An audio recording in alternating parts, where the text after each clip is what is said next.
Y para practicar con las contracciones vamos a estudiar ahora los verbos contractos, que los tenéis en la página 56 del cuadernillo. Venga, a ver en qué consiste. Resulta que los verbos contractos siguen el mismo modelo de nuestro verbo fero, o sea, siguen el mismo modelo que llevamos estudiado hasta ahora, el mismo modelo de la conjugación regular, es decir, nuestro verbo fero o cualquier otro verbo. Siguen el mismo modelo. ¿Pero qué les sucede?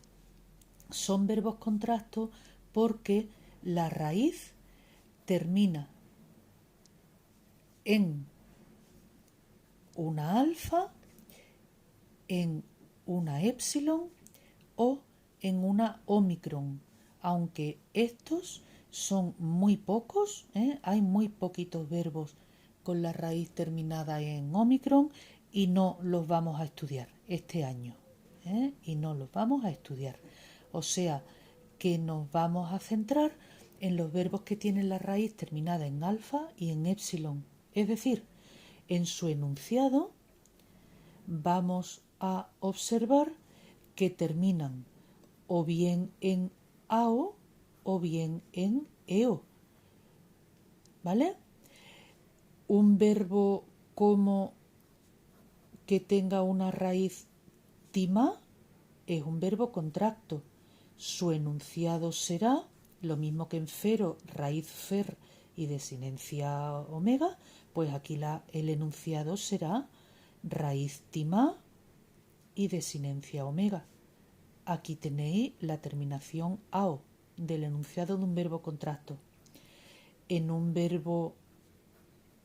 una raíz, filé, el enunciado de un verbo con la raíz filé, lo mismo que en fero es raíz y omega, pues aquí será raíz filé y omega.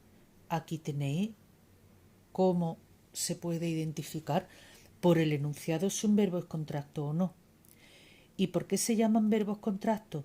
Porque mirad, si comparáis cualquier forma, voy a conjugar nuestro modelo, nuestro verbo fero, que es nuestro verbo modelo, vamos a poner cualquier forma que queráis. No sé si queréis, vamos a hacer el presente de indicativo de la voz activa, del verbo fero.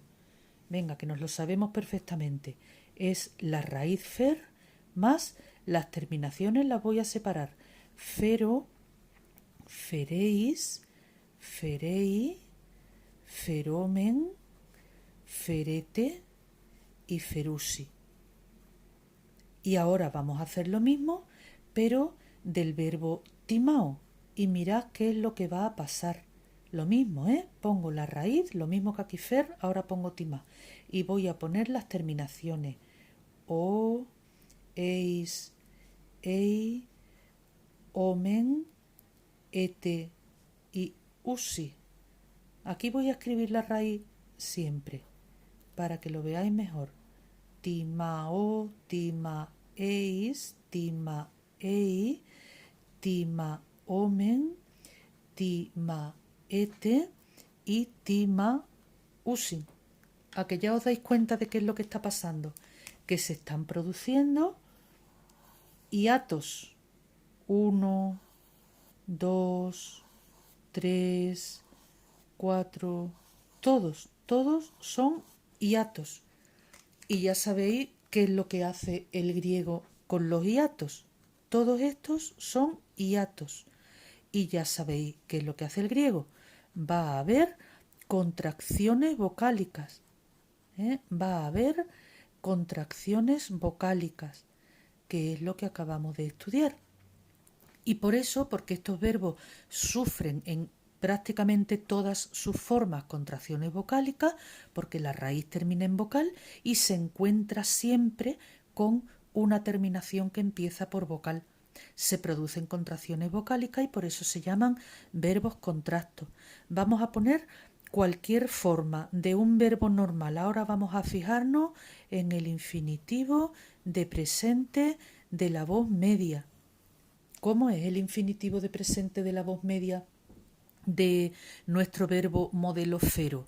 Pues va a ser la raíz fer y le tengo que añadir la terminación es zai. ¿Cómo va a ser el infinitivo de presente de la voz media del verbo fileo? ¿Cómo va a ser? Vamos a compararlo.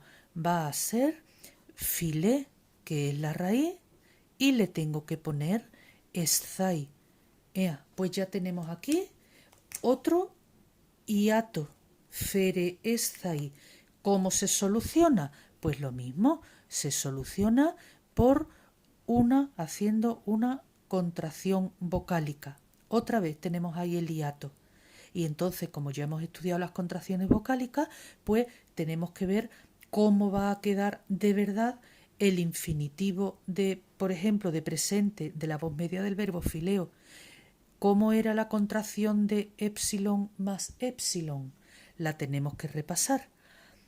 Tiene que ser un timbre E, es una vocal larga y como las dos son cerradas, el resultado es cerrada. O sea que el resultado va a ser E larga cerrada, EI. Por tanto, esto no va a ser definitivo. El infinitivo de presente de la voz media del verbo fileo, lo voy a poner ya aquí, el infinitivo de presente de la voz media del verbo fileo va a ser, en vez de feresthai terminado en esthai, va a ser fileisthai. ¿Veis? La terminación no es igual que la de nuestro verbo modelo. ¿Por qué? Porque las contracciones, como diría yo, desfiguran las terminaciones que nosotros conocemos. Están desfiguradas por culpa de las contracciones vocálicas. Y entonces, pues por eso se llaman verbos contrastos y aunque siguen el mismo modelo de nuestro verbo fero normal, pues es un poquito distinto. Entonces, con esto, esta es la teoría. La aplicamos a los dos tipos de verbos contrastos que vamos a ver este año, que son los que terminan en AO y en EO. Que cuando todo esto es asterisco, esto no es lo que nosotros vamos a ver en un texto, ¿vale? Nosotros lo que vamos a ver en un texto es la forma timao, pero ya con la contracción hecha. ¿Cuál es el resultado de contraer una alfa con una omega? Pues tiene que ser timbre O, porque una de las dos es O, las dos son abiertas, o sea, abierta, y por supuesto larga. Nosotros la primera persona del singular, cuando la veamos en un texto, vamos a ver timó, no vamos a ver timao, vamos a ver timó. Lo que pasa es que en el diccionario y el enunciado que yo os daré de un verbo contrasto no va a ser timó, va a ser timao. ¿Para qué? Para avisaros, ojo, que esto es un verbo contrasto. Si yo os digo timó, vais a pensar que es igual que fero y lo podríais conjugar mal. ¿Cómo va a ser la segunda persona? Tenemos que repasar cómo es la contracción de una alfa con un diptongo ei. Recordad que lo primero que hacíamos era contraer la alfa con la primera vocal del diptongo. Aquí el resultado sería una A, porque ninguna de las dos es una E, entonces el resultado es el de la primera. El timbre el de la primera. Resulta que la A es abierta, el resultado va a ser una A abierta y recordáis que la iota del diptongo había que ponerla suscrita. La segunda persona no va a ser timaeis, ni tampoco va a ser timeis, va a ser timás, porque hemos hecho la contracción de alfa con ei. ¿Cómo va a ser la tercera persona?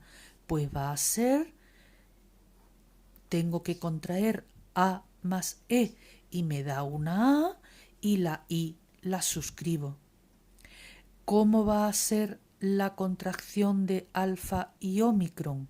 Pues aquí sí hay una O, el resultado va a ser de timbre O, y como la alfa es abierta, pues una O larga y abierta es una omega. La primera persona va a ser timomen con omega. Mirad que nuestro modelo es timomen pero con omicron.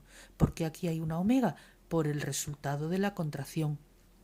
¿Cuál es el resultado de unir una alfa con una epsilon? Vamos a ver, como no hay ninguna O, ninguna O, el resultado tiene que ser timbre A, larga, y como la A es abierta, abierta. La segunda persona del plural va a ser timate. Aquí era ferete, pues aquí timate.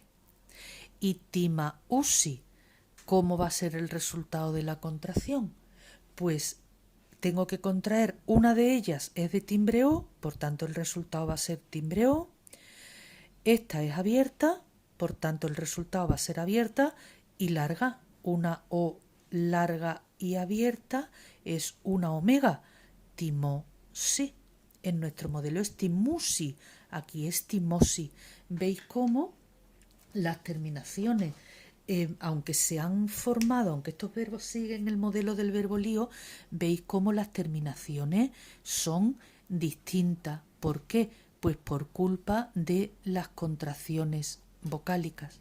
Si comparáis este resultado con nuestro verbo modelo, veis que son distintos, pero la culpa la tienen las contracciones vocálicas. Pues lo mismo podéis hacer con todos los tiempos y los participios y todos los infinitivos, lo que hemos estudiado de nuestros verbos normales. Si aplicáis las leyes de la contracción para hacer las contracciones vocálicas necesarias, sabréis conjugar cualquier verbo contracto. Os vuelvo a recordar que para identificar un verbo contracto el enunciado termina en AO o en EO.